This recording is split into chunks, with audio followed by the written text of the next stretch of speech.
इंसदाद दहशतगर्दी अदालत इस्लामाबाद ने पीटीआई रहनुमाओं के वारंट गिरफ्तारी जारी कर दिए। 26 नवंबर एहतजाज केस में अदालत ने शेख वकास अकरम के वारंट जारी किए, जबकि उमर अयूब और जरताज गुल का पासपोर्ट भी ब्लॉक करके रिपोर्ट अदालत में पेश करने का हुक्म। केस की मजीद समाअत 3 दिसंबर तक मुलतवी।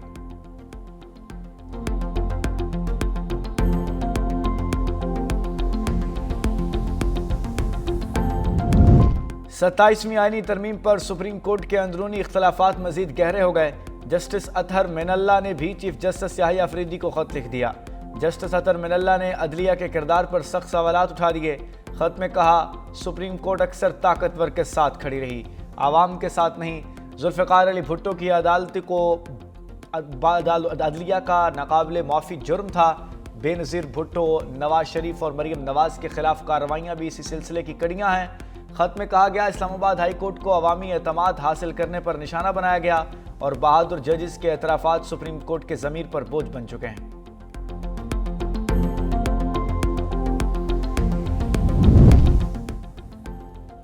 भारतीय फॉल्स फ्लैग ऑपरेशंस की तारीख एक बार फिर बेनकाब। भारत में होने वाले कई बड़े हमलों के पीछे खुद भारतीय एजेंसीज और हिंदू इंतहा पसंद तंजीमों के मुलव्विस होने का इंकशाफ।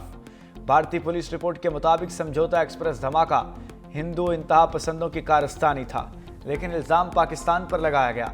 साबिक भारतीय सीबीआई अफसर भी पार्लियामेंट हमला और मुंबई हमले की साजिश रचाने का एतराफ़ कर चुके। साबिक गवर्नर जम्मू कश्मीर सत्यापाल मलिक ने भी पुलवामा हमले का भारतीय ड्रामा बेनकाब किया। दिफाई माहिरीन ने मुताबिक उड़ी हमला में अंदरूनी मनसूबाबंदी का हिस्सा ही था। टाइम्स ऑफ इंडिया के मुताबिक साबिक RSS का रुकन यशवंत शिंदे अदालत में हल्फिया बयान दिया कि सिंह परिवार ने बम धमाकों के जरिए बीजेपी को जितवाने में किरदार अदा किया। खैबर पख्तूनख्वा से गैर कानूनी तौर पर मुकीम अफगान शहरियों को वतन वापसी का सिलसिला जारी है। गुज़श्ता रोज़ 1175 रजिस्टर्ड अफगान शहरी जबकि 342 अफगान अकाउंट होल्डर्स को अफगानिस्तान भिजवाया गया, जबकि 839 गैर कानूनी अफगान बशिंदे भी डिपोर्ट कर दिए गए। मजमूई तौर पर खैबर पख्तूनख्वा से अब तक 8 लाख से ज़ायद अफगान शहरी वापस जा चुके। सबसे ज़्यादा वापसी तुरखम बॉर्डर से रिकॉर्ड की गई। सूबे भर में गैर कानूनी मुकीम अफगानी बाशिंदों की तादाद 6,44,000 से ज़ायद।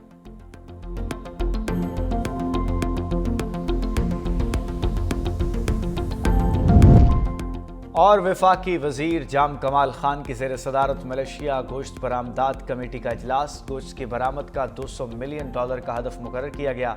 जाम कमाल ने वर्किंग ग्रुप को एक हफ्ते में रिपोर्ट पेश करने और सूबों से मशावरत की हिदायत कर दी। इजलास में राना तनवीर हुसैन और हारून अख्तर भी शरीक हुए। गोश्त की लागत, मयार और सप्लाई चेन के मसाइल पर गौर किया। जाम कमाल ने भारत से कीमतों का मुवाजना करने, जबकि राना तनवीर ने फार्म से स्लॉटर हाउस तक मयार यकीनी बनाने पर जोर दिया।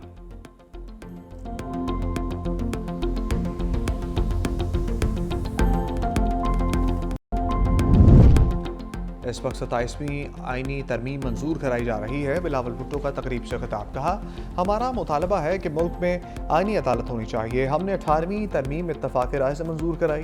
बिलावल भुट्टो ने किसानों के लिए सपोर्ट प्रोग्राम का इफ्तिताह कर दिया। कहा, किसान खुशहाल होगा तो पाकिस्तान खुशहाल है। माजी में किसानों को बहुत नुकसान पहुँचाया गया। वज़ीर आज़म शहबाज शरीफ का शुक्रिया अदा करता हूँ जिन्होंने पीपल्स पार्टी के मुतालबे पर गंदम की कीमत मुकर्रर की।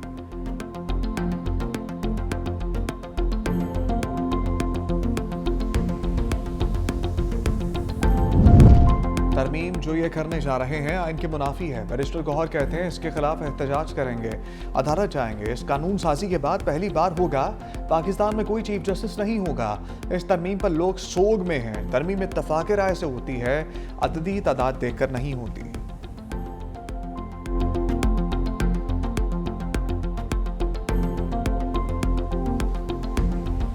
जब 20वीं तरमीम हुई उसके बाद एक आईनी बेंच बना। उस आईनी बेंच ने माजी के फैसलों को तलपट किया। सुप्रीम कोर्ट कह चुका था कि सिविलियन की ट्रायल मिलिट्री अदालत में नहीं हो सकती। इस आईनी बेंच ने उस फैसले को रद्द किया। इसी तरह सुप्रीम कोर्ट PTI को मखसूस नशस्तें दे चुका था जिनकी तादाद 60 थी। वो नशस्तें इस आईनी बेंच ने हमसे छीनी। अब जो ये अदालत बनाने जा रहे हैं इससे मजीद ये इसी किस्म के काम लेंगे।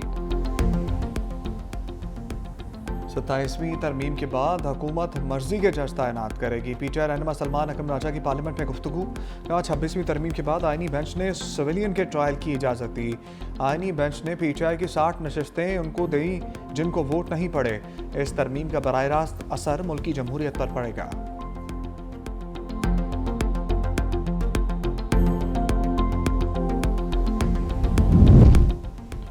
इस्तिस्ना पर एतराज़ है तो हम सिर्फ आर्मी चीफ को इस्तिस्ना देने जा रहे हैं। वज़ीर दिफ़ा ख्वाजा आसिफ का एक्स पर बयान। कहा आपने तो जनरल बाजवा को बाप बना लिया था जिसकी बाज़गश्त आज तक सुनाई दे रही है।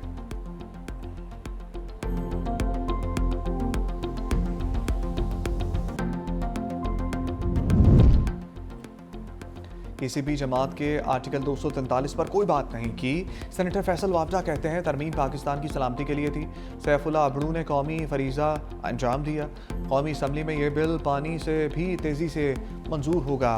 पीछे वाले लोगों को गुमराह करते हैं, इनकी हकीकत अवाम के सामने है।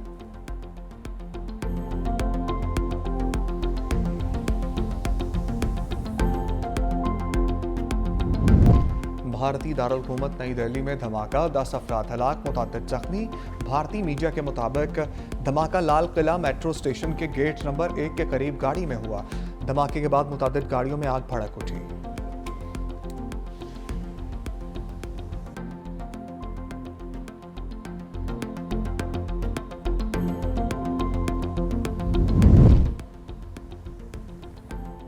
सवाल मुश्किल है तो मामला आईनी अदालत भिजवा देते हैं, हम तो बेचारे वैसे ही यहाँ बैठे हैं। जस्टिस मंसूर अली शाह के रिमार्क्स पर कमरा अदालत में कहे महकमा लाइफ स्टॉक पंजाब से मुंसलिक डॉक्टर आजम अली की तरक्की से मुतल्लिक केस की समाअत। जस्टिस मंसूर अली शाह ने कहा कि हमें दस्तावेजात से दिखा दें जूनियर्स को तरक्की दी गई, आपके मौक्कल को नज़रअंदाज किया गया। अदालत ने दरख्वास्त मुस्तरद कर दी।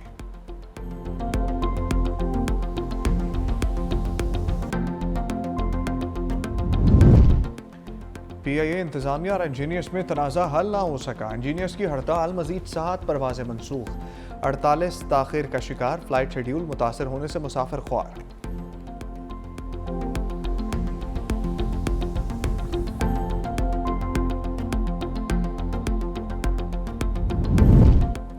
वज़ीर आला सिंध का किसानों से गंदम खरीदने का ऐलान। मुराद अली शाह का किसानों को इमदाद देने की तकरीब से खिताब। कहा 2022 के सैलाब मुतासरीन के लिए बिलावल भुट्टो ने बड़ा मंसूबा शुरू किया। मुतासरीन की रिहाइश के लिए 21 लाख घर बनाए। मजीद कहा बिलावल भुट्टो ने कहा हमने काश्तकारों का ख्याल रखना है, अपनी गलती के बायस गंदम इम्पोर्ट करना पड़ी।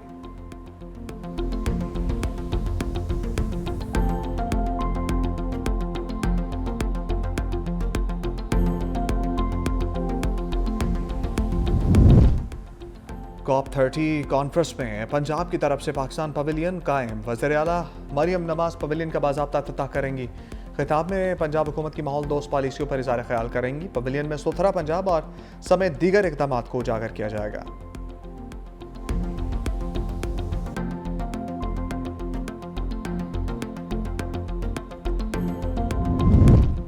इसराइल का गजा में सुरंगें तबाह करने का दावा। सेहूनी फौज के मुताबिक मशरकी खान यूनिस के इलाके में सुरंगों को तबाह कर दिया गया।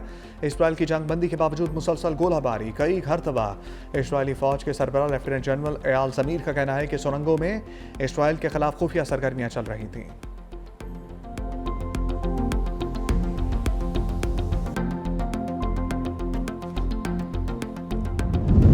आलमी जौहरी तवानाई एजेंसी के मुआयनाकारों का ईरान की जौहरी तनसीबात का दौरा। तर्जुमान ईरानी वज़ारत ख़ारजा के इस्माइल बक़ाई ने कहा कि जब तक NPT मुआहदे के रुकन हैं जिम्मेदारियां पूरी करेंगे। तर्जुमान ने मुआयना कराई गई जौहरी तनसीबात की तफसीलात से आगाह नहीं किया।